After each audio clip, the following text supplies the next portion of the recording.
హైడ్రా కార్యాలయం ముందు ఉన్నాం. చెరువుల పరిరక్షణ పేరుతోని, మూసి సుందరీకరణ పేరుతోని ఈరోజు వేలాది గృహాలు మరి కూలగొట్టడం జరిగింది. మరి చాలా మంది ఈరోజు కూలిపోయిన ఇండ్లకు పేద మధ్య తరగతి వాళ్ళు ఈరోజు ఈఎంఐలు కడతా ఉన్నారు. వచ్చే రోజులలో వాళ్ళ జీతాలకి ఎందుకు కట్ అవుతున్నాయి, మా దగ్గర పైసలు ఎందుకు పోతున్నాయి ఎవరే అర్థం కాని పరిస్థితి. చాలా మంది మా ఇండ్లు బఫర్ జోన్లో మేము కట్టలేదు అని చెప్పిండ్రు, మా ఇల్లు FTL లేదు అని చెప్పిండ్రు. ఎందుకంటే మాకు రిజిస్ట్రేషన్ చేసిండ్రు అన్నారు. రిజిస్ట్రేషన్ చేసేటప్పుడు అందులో ఒకవేళ FTL ఉన్న బఫర్ జోన్ ఉన్న అలా చూపెడుతుంది కాబట్టి అవి లేవు కాబట్టి అవి చూపించినాయి అని చాలా మంది చెప్పిండ్రు. చాలా మంది ఈ రోజు అవన్నీ చూసే మున్సిపాలిటీ మాకు పర్మిషన్ ఇచ్చిండ్రు అని చెప్పిండ్రు. అవన్నీ చూసిన తర్వాత రేరా వాళ్ళు కూడా మాకు పర్మిషన్లు ఇచ్చిందని చెప్పిండ్రు. ఈ రోజు అన్ని కూడా వాళ్ళు రూల్స్ అండ్ రెగ్యులేషన్ అంతా కంప్లీట్ చేసినాక మరి బ్యాంకుల యొక్క లీగల్ టీమ్ డాక్యుమెంట్స్ అన్ని చూసి సాటిస్ఫై అయినాక వాళ్ళకి 50 లక్షలు ₹1 కోటి వాళ్ళకి లోన్లు ఇవ్వడం జరిగింది. ఈ రోజు ఆ లోన్లు తీసుకున్న వాటికి కూలిపోయిన ఇళ్ళకి ఈ రోజు కడతారు. సేమ్ ఇవే డైలాగులు ఈ రోజు, నా ఇల్లు బఫర్ జోన్ లో లేదు, నా ఇల్లు FTL లేదు, నా ఇల్లు బఫర్ జోన్కి వెళ్ళి కిలోమీటర్ దూరంలో ఉన్నది, నా ఇల్లు చెరువుకి వెళ్ళి కిలోమీటర్ల దూరంలో ఉన్నది అని చెప్పేసి ఈ రోజు మరి రంగనాథ్ గారు కూడా మరి అదే స్టేట్మెంట్ ఈ రోజు ఆయన ఇస్తా ఉన్నాడు. ఏమనిస్తుంటే నా ఇల్లు బఫర్ జోన్ లో లేదు, నా ఇల్లు బఫర్ జోన్ లో లేదు, నా ఇల్లు కిలోమీటర్ ఉంది, నా ఇల్లు 40 సంవత్సరాల క్రితం మా నాయన కట్టిండు, అక్కడ మైసమ్మ చెరువు ఉండే అని చెప్తుండు. నేను ఒకటే చెప్తున్నా, ఈ రోజు నువ్వు అక్కడ గట్టు మైసమ్మ చెరువు ఉందని టెంపుల్ ఉందని చెప్పినా కదా, మరి చెరువు ఉంది అని చెప్పి నువ్వు ముందు ఎందుకు ఒప్పుకోలేదు? అలా చెరువు ఉందని నువ్వు ఎందుకు చెప్పలేదు? ఫస్ట్ ప్రక్షాళన అనేది నీ ఇంటికి మొదలయ్యేది ఉండే కదా. నా ఇల్లు అక్కడ ఏది ఫలానా కృష్ణకాంత్ పార్క్ దగ్గర యూసుఫ్ కూడా పెద్ద చెరువు ఉండే అని ఈ రోజు పెద్ద మీడియా వాళ్ళు మాకు ఎప్పుడో తెలుసు, అక్కడ గాడులా కాస్తున్నా. ఇన్ని రోజులు ఎందుకు చెప్పలే? పెద్ద మీడియా వాళ్ళు రాత్రి స్టోరీలు వేసిండు కదా, ఎవరో సోషల్ మీడియా వాడంట కమిషనర్ గారి ఇల్లు హైడ్రా బఫర్ జోన్ లో ఉందని చెప్పిందంట, ఇది లేదని చెప్పి కమిషనర్ గారు స్టేట్మెంట్ ఇచ్చిందని చెప్తారు.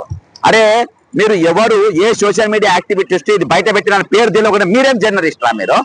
మీరేం జర్నలిస్టులు? నేను బాజాప్తా అక్కడ చెరువు దగ్గర పోయి కృష్ణకాంత్ పార్క్ చెరువు దగ్గర ముందు కూర్చొని అక్కడ నిలబడి ఇది బఫర్ జోన్ లో ఉన్నది, ఇది కృష్ణకాంత్ చెరువు, ఈ కృష్ణకాంత్ పార్కు ముందు చెరువు ఉండే, దాదాపు 150 ఎకరాల పైన చెరువు ఉండే, ఇక్కడికి వెళ్ళి రోజు ఉన్నటువంటి మధురా నగర్ ఇదంతా కూడా అందులో కట్టినయే. మరి అక్కడికి వెళ్ళి నోటీసులు ఎందుకు ఇవ్వలేదు? ఆడ చెరువు కృష్ణకాంత్ పార్క్ చెరువుకు ఈ రోజు ఇది చెరువులో ఉందని ఎందుకు చెప్పలేదు మీరు? అర్థమైందా? అంటే పేదోళ్ళకు మధ్య తరగతి ఒక న్యాయము, గొప్పలకు ఒక న్యాయము, బ్యూరోక్రసీకి ఒక న్యాయము, రాజకీయ నాయకులు ఒక న్యాయము, తిరుపతి రెడ్డికి ఒక న్యాయము, రంగనాథ్ గారికి ఒక న్యాయమా? చట్టం అందరికి ఒకటి కాదా? న్యాయం అందరికి ఒకటి కాదా? ఈ రోజు ఎందుకోసమని మీరు చట్టాలు చేసుకున్నారు? ఇప్పుడంట 1000 ఇండ్లు కూలగొట్టి అందరు నిరస్థాయిలు అయిపోయిన తర్వాత వాళ్ళ జేబులోకి వెళ్ళి ఈఎంఐలు ఎందుకు కట్ అవుతున్నా తెలియకుండా పరిస్థితుల్లో ఈ రోజు అంట పర్మిషన్ ఉన్న ఇండ్లు మేము కూలగొట్టమంట. మరి కూలగొట్టిన ఇండ్లకి ఏంది? వాటి రక్షణ ఏంది? వాటి ఈఎంఐలు ఎవరు కట్టాలి? వాటి పైసలు ఎవరు కట్టాలి? నిరాశ్రయులైన వాళ్ళకి వాళ్ళ కింద ఎవరు ఇవ్వాలి? ఈరోజు రూల్స్ ఇష్టం వచ్చినట్టు మాట్లాడుకుంటారా? మూసిరెడ్డి మాట వింటే ఒక 420 గాని మాట విని ఈ రోజు మీరు ఇన్ని ఇండ్లు కూలగొట్టిండ్రు. రూల్ అంటే రూలే ఉండాలి. సెక్రటరియట్ బఫర్ జోన్ లో ఉంటే బఫర్ జోన్ లోనే ఉండి కూలగొట్టాలంటే. హైడ్రా ఆఫీస్ బఫర్ జోన్ లో ఉంది, హైడ్రా ఆఫీస్ బఫర్ జోన్ లో ఉంటే కూలగొట్టాలి. రూల్ ఈజ్ రూల్ అంటే రూలే. మనిషికో రూలు, మాటకో రూలు, క్షణానికో రూల్ మారేది కాదు రూల్ అంటే. అందుకనే ఇది అసెంబ్లీలో చర్చ జరిగేది ఉండే, రిజిస్ట్రేషన్ చర్చ జరిగేది ఉండే. చర్చ జరిగిన తర్వాత బిల్లు కోసము మరి గవర్నర్ దగ్గర పోయేది ఉంటే అప్పుడు గవర్నర్ సంతకం పెడితే అప్పుడు నడుస్తుంది. నువ్వు అసెంబ్లీలో చర్చ జరగకుండా గవర్నర్ దీనిపైన ఆమోద ముద్ర ఎట్లేస్తుంది? కమిటీకి హైడ్రా పవర్స్ కి ఆమోద ముద్ర ఎట్లేస్తుంది? ఇది చట్ట విరుద్ధం. ఇది చట్ట విరుద్ధం. గవర్నర్ ఏదైతే ఆర్డర్స్ ఇచ్చిండో ఆర్డర్స్ పనికి రావవి, అవి చెల్లయి అని ప్రతిపక్ష పార్టీలు ఎందుకు మాట్లాడలేదు? ఎందుకు నోరు తెరవలేదు? ఈరోజు ఒకటే చెప్తున్నా, చట్టం అనేది అందరికి ఒక తిరిగి పలబట్టారు. ఈ రోజు కమిషనర్ గారు అన్నారు నా ఇల్లు బఫర్ ఏది చెరువుకి వెళ్ళి కిలోమీటర్ దూరంలో ఉంది అని అన్నారు. నేను అలుగు పరుగానే ఉంటది కదా, అలుగు పరుగు మరి మధ్యలో నీ ఇంటి కాడనే మధ్యలో మధురా నగర్ మధ్యలో పెద్ద నాలా ఉన్నది. ఆ నాలాకి వెళ్ళి అలుగు పరుగు ఎంత కిలోమీటర్లు ఉన్నా చెప్పవా? మరి అసలు చెరువు ఎన్ని కిలోమీటర్లు చెప్పు నువ్వు. ఫస్ట్ చెరువు అనేది మూసేసిండ్రు. ఫస్ట్ కృష్ణకాంత్ చెరువు అనేది కూలగొట్టాలి, దాన్ని డెమాలిష్ చేయాలి.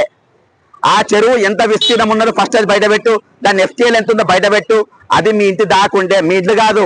ఈ రోజు రంగనాథ్ గారి ఇంటి అవతల వరకు చెరువు ఉండే. అది ఆ చెరువు కబ్జా చేసి మైసమ్మ టెంపుల్, కట్టు మైసమ్మ టెంపుల్ దాకా తీసుకొని వచ్చి కట్టు మైసమ్మ టెంపుల్ దగ్గర అది ఆపిండ్రు. అక్కడికి వెళ్ళి మొత్తం అమ్మిండ్రు. సరే నువ్వు అంటున్నావు కదా ఆ టెంపుల్కి వెళ్ళి కిలోమీటర్, మరి కిలోమీటర్ దూరం లేని ఇండ్ల గురించి నోటీసులు ఇచ్చిండ్రా మీరు?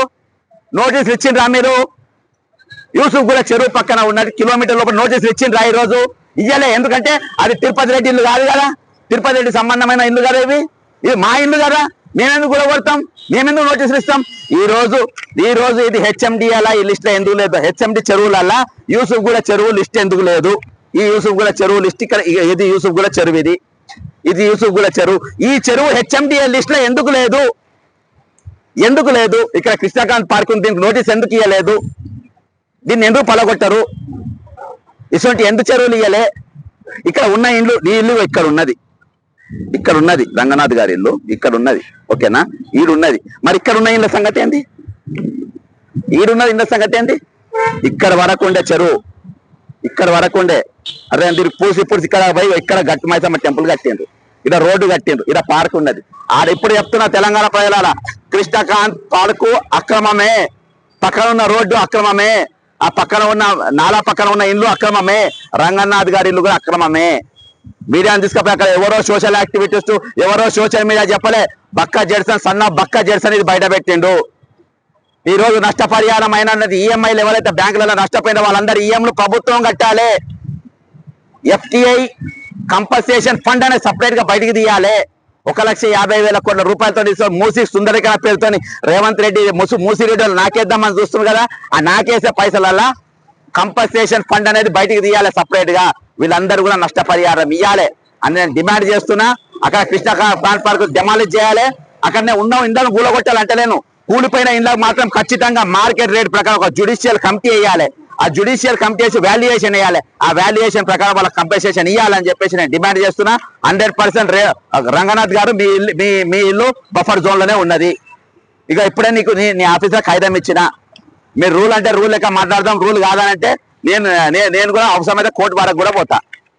జై తెలంగాణ, అమరవీరులకు జోహార్లు.